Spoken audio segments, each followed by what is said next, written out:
Hi friends, welcome to our channel. Jigarthanda பண்ணுறதுக்கு இந்த பாதாம் பிசின் ரொம்ப அவசியம்.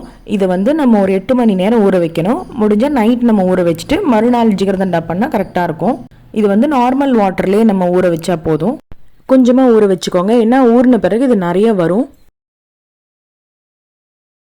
நான் கொஞ்சம் ஜாஸ்தியாகவே ரெடி பண்ணி வச்சுருக்கேன், ஏன்னா இது உடம்புல இருக்க ஹீட்டை ரெடியூஸ் பண்ணுறதுக்கு அவ்வளோ யூஸ்ஃபுல்லாக இருக்கும்.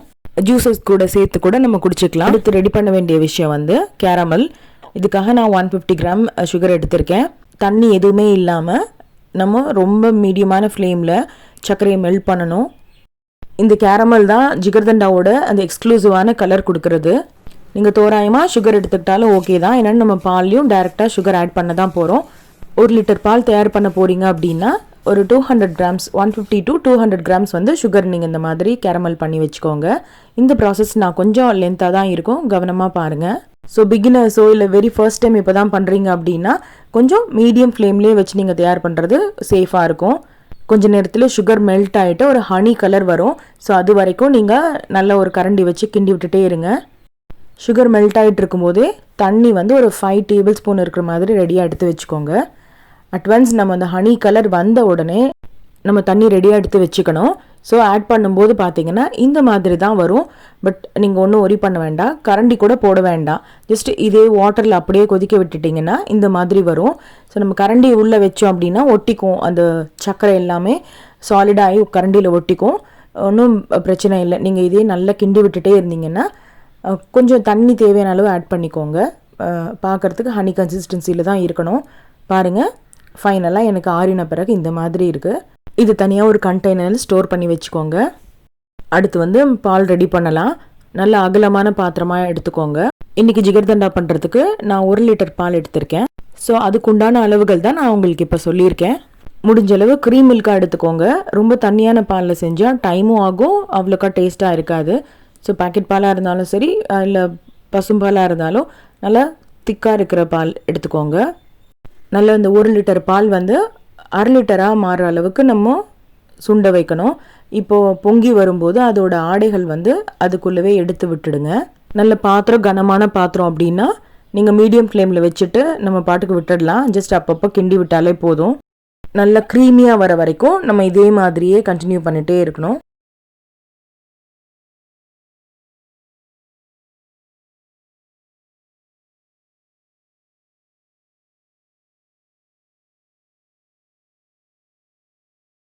பாருங்கள், இப்போ லைட்டாக அந்த பாலோட கலர் வந்து நேச்சுரலாகவே சேஞ்ச் ஆகிருக்கு. கொஞ்சம் லைட்டாக எல்லோ கலரில் இருக்குது.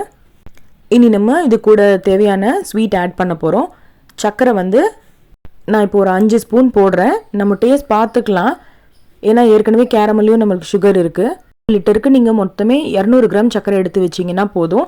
ஸோ நீங்கள் பிரிச்சுக்கலாம், எவ்வளோ வேணாலும் கேரமலுக்கு எடுத்துக்காங்க. இன்னும் கூட கொஞ்சம் ஸ்வீட்டாக சாப்பிட்றவங்க இந்த மாதிரி டைரெக்டாக பால்லே நீங்கள் ஆட் பண்ணிக்கோங்க, உங்களுக்கு தேவையான சர்க்கரை அளவு. பட் மீடியமாக 1 லிட்டருக்கு 200 கிராம் சர்க்கரை தாராளமாக போதும். ஏன்னா இது கூட நம்ம கோவாவும் ஆட் பண்ண போகிறோம். எனக்கு வந்து பிளைன் கோவா கிடைக்கல, ஸோ பால் கோவா ஸ்வீட்டாக இருக்கிறதே தான் நான் ஆட் பண்ணியிருக்கேன்.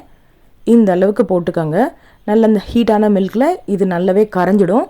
இல்லைனா கரண்டி வச்சு நல்லா இந்த மாதிரி கலந்து விட்டீங்க அப்படின்னா கம்ப்ளீட்டாக கரைஞ்சிடும். இந்த கோவா வந்து இன்னும் கொஞ்சம் அந்த மில்கோட டேஸ்ட் என்ஹான்ஸ் பண்ணி கொடுக்கும். இப்போ நம்ம எடுத்து வச்சுருக்க ஏற்கனவே செஞ்சு வச்சுருந்த கேரமல் ஆட் பண்ண போகிறோம். பாருங்கள் என்ன கலரில் இருக்குன்னு. இந்த கேரமல் வந்து ரொம்ப டார்க்காக எடுத்துட்டிங்க அப்படின்னா ஒரு மாதிரி கசப்பு டேஸ்ட் வரும். ஸோ அந்த கரெக்டான டைமில் எடுக்கிறது இது ரொம்ப முக்கியம். பாருங்கள், இந்த கலரில் தான் இருக்கணும். ஸோ இன்னும் பால் கொதிக்க கொதிக்க லைட்டாக அதோட டோன் இன்னும் கொஞ்சம் டார்க்காகும். நம்ம கோவாவும் இந்த கேரமலும் ஆட் பண்ண பிறகு நீங்கள் அடுப்பை கம்ப்ளீட்டாக சிம்மில் வச்சுடுங்க. இப்போ மேலே மறுபடியும் ஆடப்படியும் அதையும் எடுத்து விட்டுட்டு ஆல்மோஸ்ட் உங்களுக்கு செமி சாலிடாக ஓரளவு கரண்டியில் எடுத்திங்கன்னா ரொம்ப தண்ணியாக இல்லாமல் இருக்கிற அளவுக்கு கொதிக்க வைக்கணும். எக்ஸாக்ட்லி லோ ஃப்ளேமில் ஒரு 10 மினிட்ஸ்க்கு அப்புறமா நான் ஆஃப் பண்ணிவிட்டேன். பாருங்கள் பாலோட கன்சிஸ்டன்சி எப்படி இருக்குன்னு. கலரும் கம்ப்ளீட்டாக சேஞ்ச் ஆயிடுச்சு. இந்த மாதிரி தான் இருக்கணும். இப்போது நம்ம செஞ்சு வச்சுருக்க பால்லையே நான் ஈக்குவலாக பிரிக்க போகிறேன். ஸோ இந்த நம்ம மெஷர்மெண்ட்காக தான் நான் இப்போ ஒரு பவுலில் அளந்துட்டுருக்கேன். ஒரு பவுல் பால் வந்து நான் இப்போ இதுலேருந்து தனியாக பிரித்து எடுக்கிறேன். எதுக்கு அப்படின்னா ஜிகர்தண்டாக்கு ரொம்ப முக்கியமான ஒரு பொருள் வந்து ஐஸ்கிரீம். அதுவும் இதே பாலில் தான் நம்ம ரெடி பண்ண போகிறோம். ஐஸ்கிரீம்காக அடிஷ்னலாக ஒரே ஒரு பொருள் தான் இது கூட நான் சேர்க்க போகிறேன். அதே அளவுக்கு ஃப்ரெஷ் க்ரீம் நம்ம எடுக்க போகிறோம். அப்படி ஃப்ரெஷ் க்ரீம் இல்லாதவங்க நம்ம எப்படியும் வீட்டில் வந்து ஆடை சேர்க்குறவங்க ஃப்ரீசரில் வச்சுருப்பீங்க.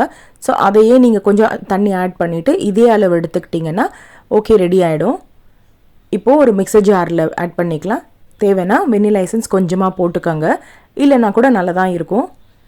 ஃப்ரெஷ் க்ரீம் வந்து அதே பவுலில் அதே அளவு ஒரு பவுல் நான் எடுத்திருக்கேன். இப்போ ரெண்டையும் மிக்ஸ் பண்ணிவிட்டு நல்லா பிளெண்ட் பண்ணோம் அப்படின்னா எவ்வளோக்கு எவ்வளோ பிளெண்ட் பண்ணுறீங்களோ அவ்வளோ ஸ்மூத்தாக இருக்கும். ஹேண்ட் பிளெண்டர் இருந்ததுன்னா இன்னும் ரொம்ப நல்லா ஃப்ளஃபியாக வரும். ஸோ இல்லாதவங்க நான் கூட மிக்சியில் தான் அரைச்சிருக்கேன், பட் ரொம்ப சூப்பராகவே வரும். இந்த அளவுக்கு நுர மாதிரி வரணும். ஸோ இதை டிஸ்டர்ப் பண்ணாமல் ஒரு பவுலில் அப்படியே ஆட் பண்ணிக்கோங்க. நம்ம இது ஃப்ரீசரில் வைக்க வேண்டியது இருக்கும். ஸோ அதனால் ஒரு அலுமினியம் ஃபாயில் போட்டு நீங்கள் கவர் பண்ணிட்டீங்கன்னா மேலே இந்த கிறிஸ்டல் ஃபார்ம் ஆகாமல் இருக்கும். இல்லைன்னா மேலே வந்து லைட்டாக ஐஸ் கட்டி மாதிரி ஆகிடும். அது நல்லா இருக்காது. நம்ம சாஃப்ட் கன்சிஸ்டன்சி இருந்தால் தான் ஐஸ்கிரீமோட குவாலிட்டி ரொம்ப நல்லாயிருக்கும் பார்க்குறதுக்கு, அண்ட் டேஸ்ட்டும் ரொம்ப நல்லாயிருக்கும். ஸோ அலுமினியம் ஃபாயிலில் போட்டு நான் நல்லா க்ளோஸ் பண்ணிவிட்டு ஃப்ரீசரில் வச்சுட்டு மினிமம் வந்து ஒரு 2-3 ஹவர்ஸில் ஃபார்ம் ஆகிடும். அப்படி இல்லைன்னா மறுபடியும் எடுத்து ஒரு தடவை பிளெண்ட் பண்ணி வச்சுக்கோங்க. ஸோ பாருங்கள், இப்போது மீந்த பால் வந்து நம்ம உள்ளே ஊற்றுறதுக்காக இதை அப்படியே நம்ம ஜஸ்ட் ஃப்ரிட்ஜில் ஸ்டோர் பண்ண போகிறோம். இது ரொம்ப க்ரீமியாக இருக்கும். ஸோ ஒரு சிலர் வேணும்னா இது கூடவே கொஞ்சம் பால், நம்ம நார்மலான பால் கூட ஆட் பண்ணிக்கலாம். இது ரொம்ப க்ரீமியாக ரொம்ப டேஸ்ட்டாக இருக்கும். ஒரு சிலருக்கு அது ரொம்ப கிராண்டாக இருக்குது, இல்லை கொஞ்சம் மிக்ஸ் பண்ணணும் அப்படின்னா நீங்கள் நார்மல் பாலை கூட இதில் ஆட் பண்ணிக்கலாம். ஒரிஜினல் ஜிகர்தண்டா ரெசிபி என்னென்னா இதுதான். ஸோ இந்த பாலையும் இதில் செஞ்ச ஐஸ்கிரீமையும் போட்டு தான் சர்வ் பண்ணுவாங்க கடைகளில். இந்த மெத்தட் நீங்கள் ட்ரை பண்ணி பாருங்கள், சூப்பரான டேஸ்ட்டில் வரும். வாங்க இப்போ அடுத்து எப்படி சர்வ் பண்ணுறதுன்னு பார்க்கலாம். ஸோ நம்ம ஏற்கனவே பாதாம் பிசின் செஞ்சு வச்சுருந்தோம் இல்லைங்களா? ஸோ அதை நம்ம இப்போ வந்து கேரமல் போட்டு கலக்க போகிறோம். ஸோ கேரமல் பார்த்திங்கன்னா இந்த மாதிரி கலக்கிறதுக்கும் அண்ட் டாப்பிங்க்கு கொஞ்சமாக அவ்வளோதான் தேவைப்படும் நமக்கு.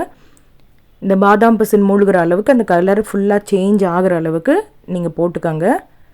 ஸோ அப்போ தான் அந்த பிசின்குள்ளேயும் ஒரு ஸ்வீட் ஃப்ளேவர் இருக்கும், ஸ்வீட் டேஸ்ட் அண்ட் ஃப்ளேவர் இருக்கும். இப்போ வாங்க ஐஸ்கிரீம் ரெடி ஆகிடுச்சான்னு பார்க்கலாம். நான் ஓவர் நைட் விட்டுட்டேன். ஸோ நெக்ஸ்ட் டே தான் இப்போ நான் டாப்பிங் பண்ணுறேன். சூப்பராக ரெடி ஆகிருக்குங்க. நான் உங்களுக்கு எப்படி இருக்குன்னு கன்சிஸ்டன்சி காமிக்கிறேன். ஃப்ரீசர்லேருந்து எடுத்துகிட்டு ஜஸ்ட் ஒரு 2 minutes ஆகுது நீங்கள் விட்டுட்டு அதுக்கப்புறம் ஸ்கூப் பண்ணிங்கன்னா தான் கரெக்டாக வரும். பாருங்க, என்கிட்ட ஐஸ்கிரீம் ஸ்கூப் கிடையாது. நம்ம நார்மலாக வீட்டில் யூஸ் பண்ணுற கரண்டியில் தான் எடுக்கிறேன். ஜஸ்ட் கரண்டியை தண்ணியில் டிப் பண்ணிக்கோங்க. வாவ், சூப்பராக வருதுங்க. நீங்கள் எந்த விதமான ஐஸ்கிரீம் ஜிகர்தண்டாவில் போட்டு குடித்தாலும் அது நல்லாவே இருக்காது. ஸோ இந்த மாதிரி தான் ஐஸ்கிரீம் வந்து ஜிகர்தண்டாக்கு செய்யணும். ஒரு சிலருக்கு அந்த க்ரீமி டெக்ஸ்சர் வரல அப்படின்னா என்ன செய்யலாம், நம்ம ஃப்ரீசரில் இருக்க ஐஸ்கிரீம் வந்து 2-3 தடவை மிக்சியில் பிளெண்ட் பண்ணிவிட்டு நீங்கள் ஃப்ரீஸ் பண்ணிங்க அப்படின்னா நல்ல அந்த க்ரீமி டெக்ஸ்சர் வரும்.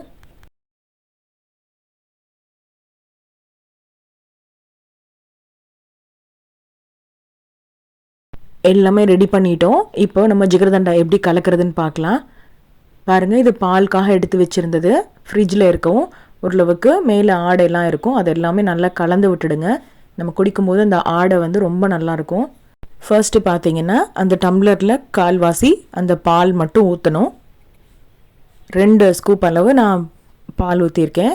அடுத்த டாப்பிங் பார்த்தீங்கன்னா நம்ம ரெடி பண்ணி வச்சுருக்க பாதாம் பிசின் உங்களுக்கு தேவையான அளவு போட்டுக்கோங்க. எவ்வளோ போட்டாலும் இது சூப்பராக இருக்கும்.